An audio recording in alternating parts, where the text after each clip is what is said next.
The fact that I had this gift, and it was a gift, there's no question about it in my mind, that I became a professional musician.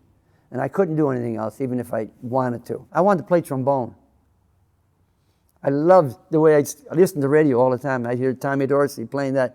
Ba, ba, ba, ba, ba. I wanted to play trombone. My mother said, I can't afford it. This saxophone was given to us, to me, to start. It was an old silver beat-up type of thing, and I made music out of that thing. And that, from there on in, that was it. Never looked back. Ever did I ever look back. The only other job other than professional was teaching music, which I did and was happy to do because I loved it, and I still do. I've been able to make a living, a really good living, because I can play every single kind of music, and it works. If I had to play a jazz gig, that might be an issue because I don't play much of that, but I did play jazz years ago. I play rock gigs. I've been able to sit in with any kind of band and play big band, rock, jazz, whatever. I can play timpani, I can play any kind of thing, Latin drums, I can play congas, all that kind of thing. So whatever your area is, whether you're a trumpet player or a saxophone, woodwind type, make sure that you're completely capable at all areas and that you can read, and you can read any style, because you just don't know if you're going to get a call to play a job that requires jazz, swing, rock, salsa, symphonic style, opera, show. It could be any of those things. Writing music, at least for me and most of my peers, that's what you do. Like, I feel like for me, I'm more of a writer than I am a musician.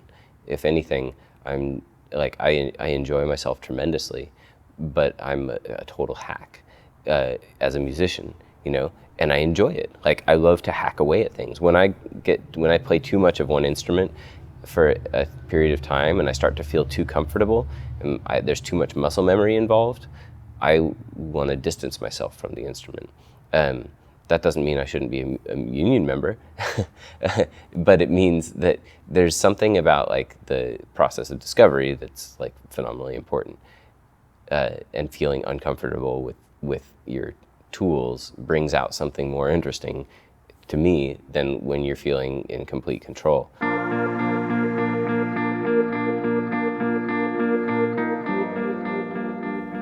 Just making things is the only way to have a place at the table, you know? You just have to be a maker of things, and you don't get that by not being a composer. Like, if you're not a composer, you're a player. You're like a tool in a toolbox, and that's a great thing to be. But to have a seat at the table in the money that comes with working in media, you can't just be a tool. You have to be a creator. You have to be making things. Just writing is the key to having a place in the world of music and media and getting paid for things, you know? Like, it's not enough to just play music. You've got to be creating things and then recording them too, you know? You can't just write something and have your band be like, yep, we have this tune, we can play it.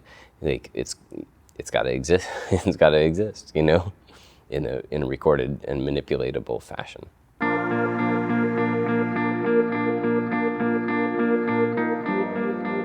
There's nowhere to go but up in some respects. As far as being like a gigging musician, in the kind of world that I live in, which is small clubs, original music, pretty much exclusively original music being played in small clubs for a small door fee. I already, even with a $5 cover charge, I think we're living in a world where it's hard to get people to go out, period. And we live in San Diego where it's not even like raining or snowing. Now, when I was younger, I never worked for free, and I see a lot of groups going out and playing in bars or establishments, and people are paying X amount of dollars to get in, and you're getting a part of that dollar because they're saying, okay, I want this money to go to this band, and there might be 3 bands playing over the night, and the way you get your money is somebody paying money at the door So there's zero guarantee you're going to make anything at all, and if you do, it's probably going to be very little. So that kind of thing will never happen with a union because a union won't allow it. But even when I was very young, I mean really 16, 17, and 18, I was playing clubs all the time, and they were all union contracts, and I never was not paid, and I always got reasonable money. I actually was making pretty good money even back as a teenager. But going out and playing for the door or possibly playing for nothing makes zero sense to me. A lot of the club owners, they want that free music, or as little as possible. They want to pay as little as possible. And all of it goes into their pockets. And, you know, not all the time. There's always exceptions to the rule. Some clubs that wouldn't think of it, and they hire musicians, and they pay them. It's a minority. Most of the time, it's the other way around. They'll exploit musicians because they know they love to play. It's the old story. One of the reasons I got out of nightclubs back in the early 70s because I had to think of the big picture. And so I got into Broadway shows and backing named artists in the San Diego Symphony, where there's pension involved, but the pay is a whole heck of a lot better than working any kind of nightclub. I've gone to jam sessions. I want to play.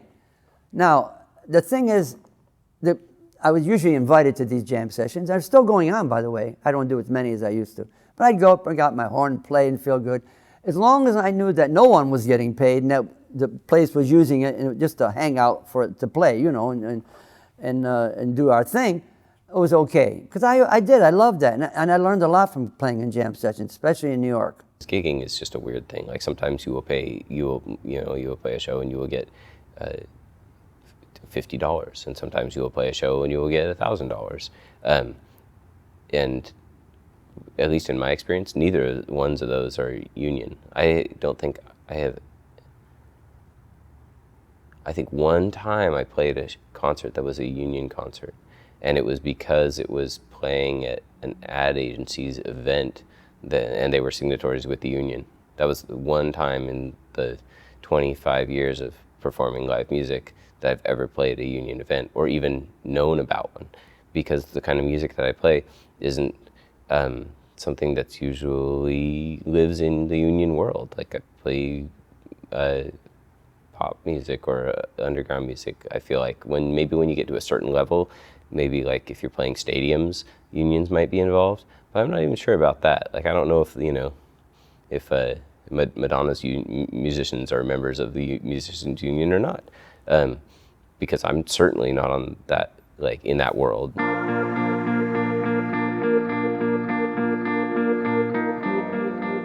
In pop and underground music, we've seen a huge shift in the last 20-something years from bands being able to support themselves through the sale of albums to not being able to.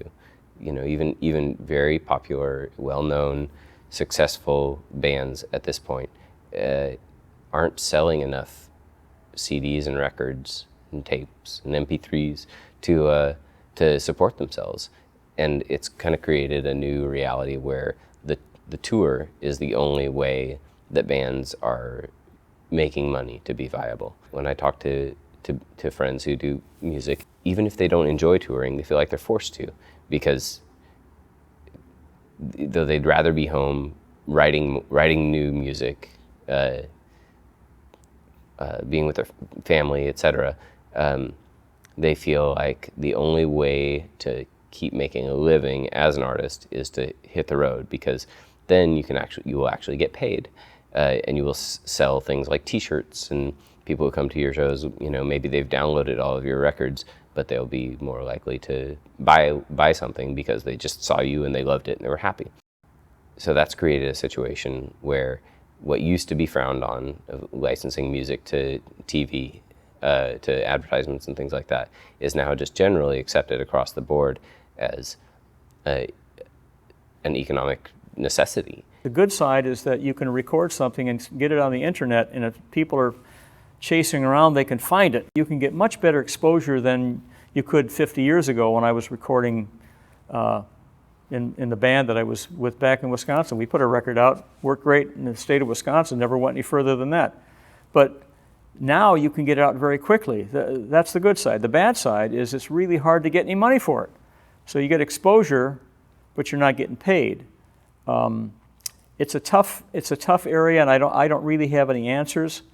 Other than any recording I've done has all been union sanctioned, and so therefore I've gotten payment. I never got shafted, and pension on a lot of them. And it's getting better, I think, and it's not easy today, especially with the advancements that have been made in electronics. What's going on, I think that the biggest check I ever got from any one of my labels for selling multiple pressings of my records was something like, nothing. They would send me records to sell and so I would be paid in physical product that I would then sell. But really, haven't made much money at all. And then, last year, one song off of a record went in an Apple advertisement, and that check was enough to live on for a year. That's fantastic.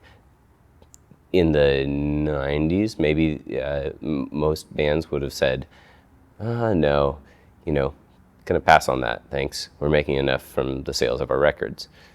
These days, nobody is gonna pass on a licensing opportunity. So all the income from making music has disappeared. Making and selling recordings is no longer, even if you're tremendously well-known and quote-unquote successful, you're not going to be supporting yourself through the sales of your records. So there's so much room for the union to protect wages, advocate for the interests of musicians and performers in the world of media, movies, TV, radio. There is money there in media where there isn't in most other places. Even touring life is not tremendously profitable. You might do a month-long tour and come home with enough to live on for another couple months before you have to go out on another tour. I don't know. I mean, it just depends on the tier of artist and the artist's following. But I think that any opportunity for the union to just help musicians make a living is fantastic.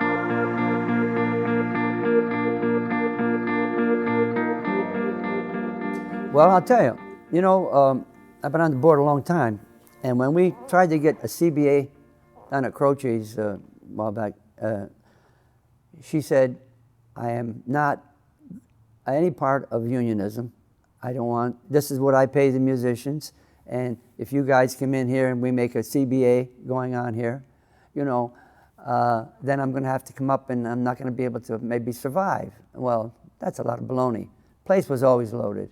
And we did have union musicians playing there for what I call coolie wages. Well, coolie wages goes back to the Orient. The coolie was a person, a servant, and you got paid not usually a weekly wage. It was by the whatever you did, that type of thing. So it's very, very small amount of money is what it means, really. I think if we looked it up in the dictionary, if it's in there, it's going to say someone who works for practically nothing. As I say, it goes back again to what we just said. Musicians love to play. Actors love to act. Dancers love to dance. Painters love to sit down and paint. And, the arts are entirely different than industrial kind of arts, where you're doing something and it's going to have to be, everybody's going to use it. Now, we in the arts, of course, we hope that more and more people are going to appreciate what we do, but it isn't always the case, And unfortunately, that's the bad part about it,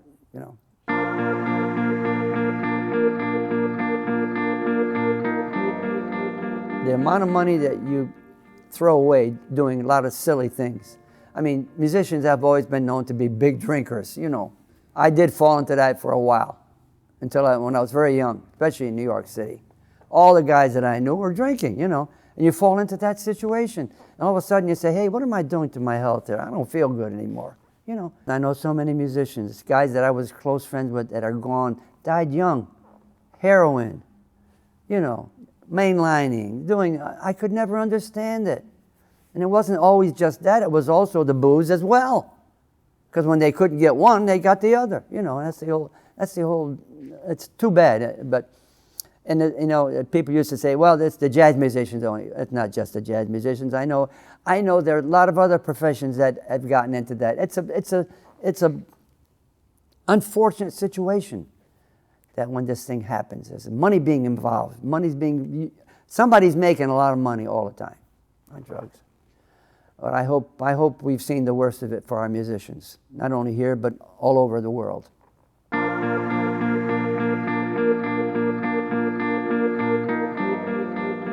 As difficult as this business is, I think the only way you can have a chance of really making a living at it is being in the union, because what I call the Class A work, and even the Class B and the Class C work, are all kinds of work that enable you to make money to make a living.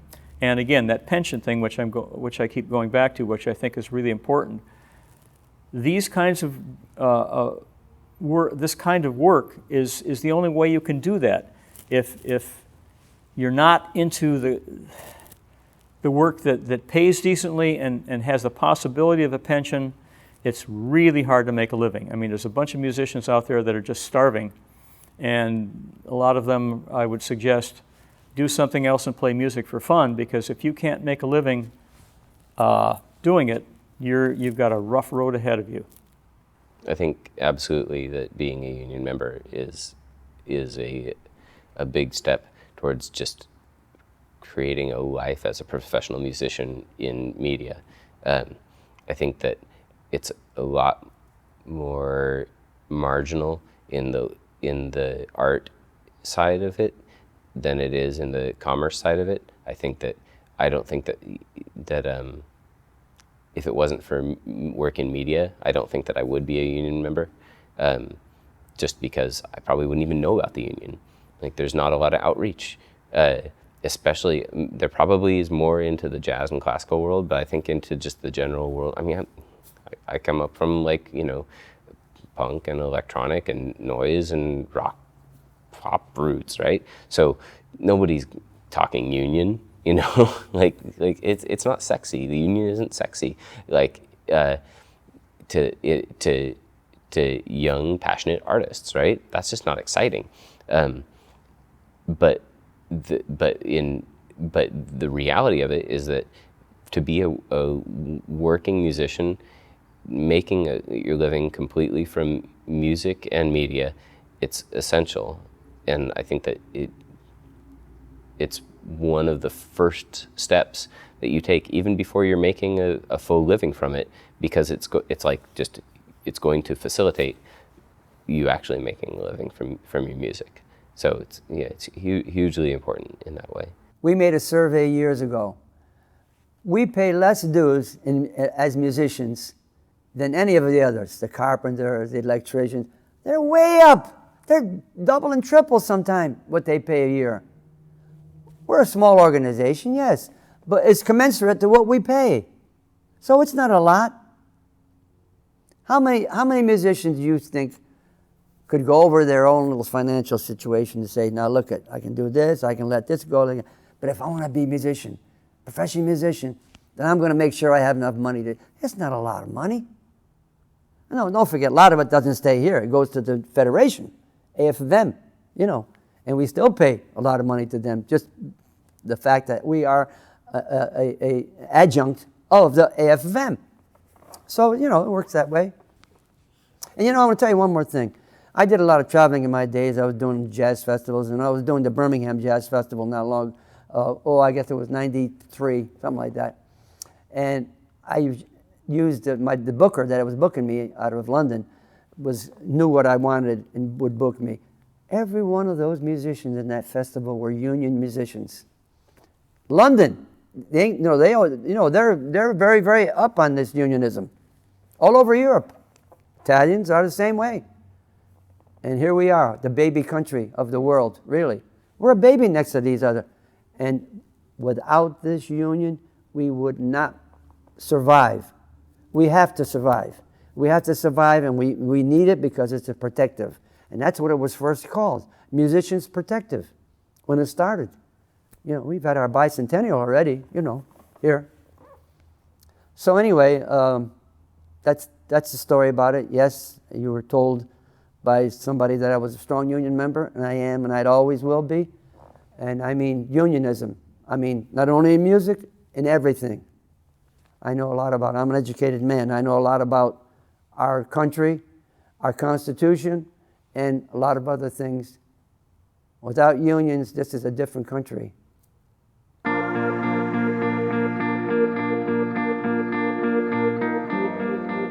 The entire world of doing music for hire is just always constant surprises and changes, and that's just part of the environment for it. I don't really feel like protected in my work environment by being a union member in the least. It's all about just what happens afterwards, because the demands and realities of just making music to suit the needs of a particular anything, where it has to like jump through the approvals of many tiers of teams of people, you're always going to be just being yanked around by your brain hither and thither, and so that's not going to change. And I can imagine that the first person who made us think about that, who said, "Hey, you can't ask for me to change that. I just changed that," would probably not be invited back to the party. You know, like it's just you could just kind of you're along for the ride. That's why I mean it pays really well. That's great, but like the realities of the work are absurd. You know, but that's okay. That's part of that's part of the ride. That's part of the rodeo that we're on. You know, you just like stay on the bowl. Don't get tossed. One of the things that's really important is to not dismiss any kind of music. If you're going to be a professional musician, you need to be able to play every kind of music. So if you're a jazz musician, be ready to play rock. If you're a rock, play jazz. If you don't read, learn how to read, because there's a bunch of great players out there that can't get certain jobs. So be diverse and take lessons to learn what you can't play and practice.